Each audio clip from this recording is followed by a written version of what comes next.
Good afternoon, students, and welcome to today's mini lecture on the mind and methods of the humanist. I, of course, am your professor, Dr. Rob Stephan, and today we're going to take a deep dive into what it means to approach the ancient world through the disciplinary lens of the humanities. So open those books, conduct those interviews, and appreciate all the diversity life has to offer as you journey with me to investigate the humanities. So, what are the humanities, you ask? Well, you might think of this as, well, exactly what it sounds like. Humanists study what it means to be human. That's right, humanists critically examine the full spectrum of human cultures and products. Everything from material objects, to institutional structures, to languages and literature, to philosophy and religion, to the way that people perceive the world. All of that stuff falls under the humanities. Now, while social scientists also study human activity in society, they tend to do so in a more systematic, quantitative manner. Humanists, on the other hand, tend to be more qualitative in their approaches to the human condition, focusing on deep dives into cultural meaning and understanding the incredible diversity of human cultures. Now, when it comes to history, a humanist might be interested in understanding the literature, culture, and beliefs of ancient cultures. Rather than trying to measure the quantitative impact of an institution on economic production, humanists might be more interested in how an ancient culture perceives the world. That is, it's less about quantifying agricultural production and more about learning what agriculture means to a society. In ancient Egypt, for example, a humanist might be interested in understanding the role that religion played in daily life. We know, for example, that the Egyptian pantheon, Osiris and Isis and Horus and Anubis and Thoth, just to name a few, they played a major role in the monumental Egyptian art and architecture. But how did regular people interact with religion and the gods on a daily basis? That's a question a humanist might be interested in. Other humanists might look at the evolution of literature in ancient Egypt. In the Old Kingdom, for example, nearly all literature is focused on the king, highlighting his expeditions to far-off lands or providing spells to guide his spirit successfully in the afterlife. In the Middle Kingdom, however, literature begins to focus much more on the lived experience of regular people, highlighting the difficulties of daily life and the struggles of the common man. Humanists would be interested in both documenting the shift in these literary themes and looking at culture, context, and history to explain why they occurred. Now, in the ancient Greek world, humanists would be fascinated by the development of the artistic depiction of the human body. They might investigate the evolution of sculpture, for example, noting its development from a rigid geometric form in the Archaic period to a far more realistic and fluid depiction in the classical and Hellenistic eras. Greek literature abounds with themes of interest to the humanist scholar. When you look at ancient Greek theater, for example, you see a distinct difference between the themes of drama, which focuses on the gods and deals with moral ethics, and the themes of comedy, which focuses on daily life and deals with current events in the Greek world. The humanists might note how Greek comedy gave everyday Athenians a platform to voice their displeasure with action taken by the city-state, a feature relatively rare in most ancient societies. The ancient Roman world also offers a plethora of evidence and avenues for humanist investigation. Humanists here might look at the way in which iconography was used to send propagandistic messages to the Roman people. They might also want to know, for example, about the way in which portraiture of the Roman emperors conveyed messages about power and strength and care for the Roman people.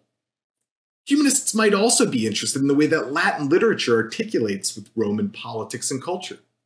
This could lead to a better understanding of the conception of love in the ancient Roman world, or it could focus on the way in which Roman emperors commissioned Latin authors to create strategic stories to highlight the glory of Rome. With humanists, any aspect of ancient Roman art, literature, and culture is a great topic for further investigation to learn about life in the Roman world. Now, we saw that with social scientists, they focus both on individuals and society, but they tend to do so using methods that would make a lot of sense to a natural scientist. They design experiments for people to participate in, or they create hypotheses that can be tested using large quantitative data sets. Humanist methodologies, however, tend to look more closely at an individual piece of evidence to learn about the nuance and diversity of cultures across the world.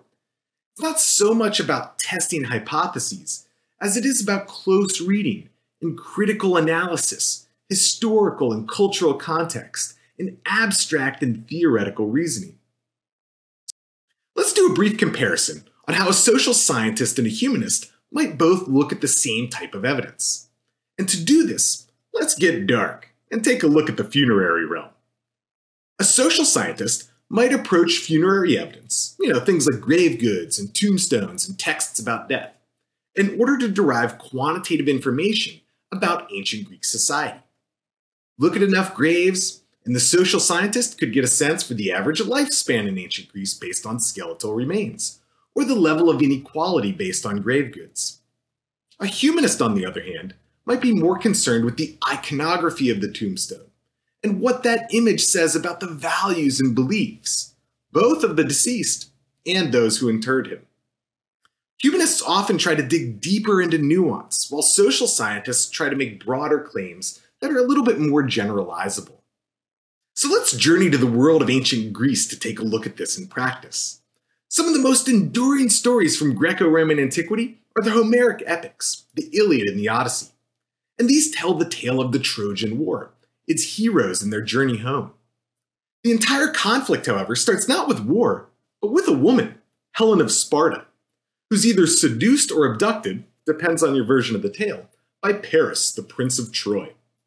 And for 10 long years, a coalition of Greeks battled the Trojans to free Helen and bring her back to her husband Menelaus. Now, a humanist could be interested in a million different themes that are evident throughout the text. Love or war or emotion or religion or friendship or duty or honor or rage, almost anything. Let's take love and marriage as an example here, though.